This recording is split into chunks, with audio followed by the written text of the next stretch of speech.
Hello, this is her. A party at Falcon Rock? Sounds terrifying. I'll be there soon.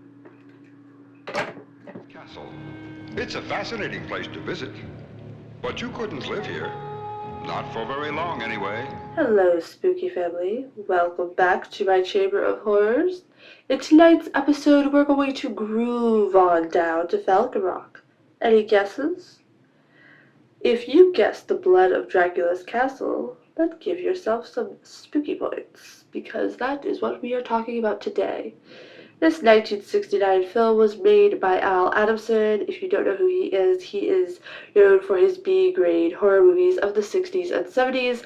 So with that in mind, be prepared that any film that you look at by him is probably not going to be fantastic. Now, if you are a horror fan who does not like B-grade films, then this wouldn't be for you. But if you are a spooky fan after my own heart and has a special place in your cold, dark heart for these B-grade films, then this would be for you. The plot is quite simple. Count and Countess Dracula trap attractive young ladies in their dungeon to use for feeding. Now, this movie, when you watch it, it starts off with this really happy surfer, happy-go-lucky music. You know, music you would associate with every single Dracula film out there. And, this photographer and his model girlfriend, wife thing, they're posing in really awkward poses at the aquarium. The script is awful. It's very cheesy. It's like watching your high school drama club put on a play. We have overacted lines, overacted fight scenes, strange facial expressions.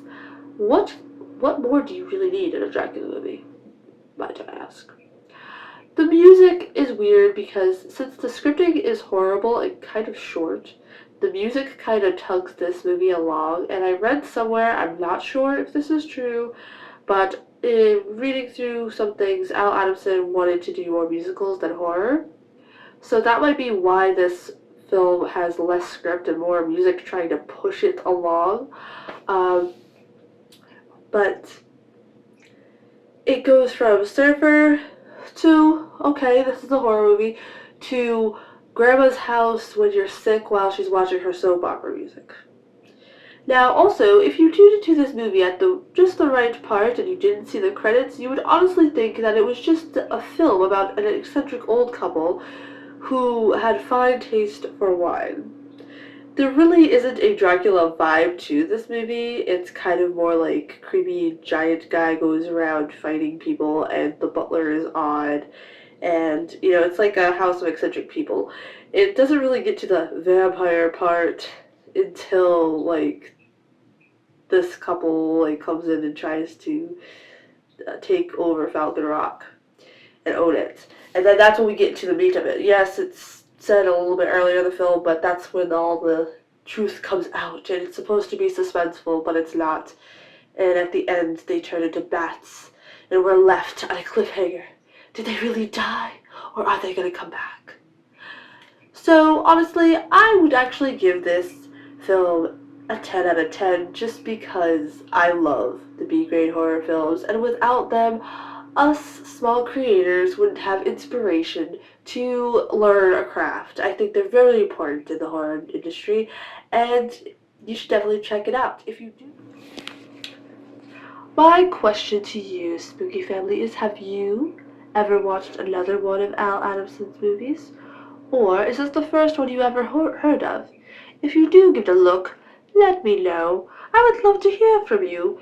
It does get kind of silent in the Chamber of Horrors, and it'd be nice to hear some voices other than the ones in my head. I think that's all for this week.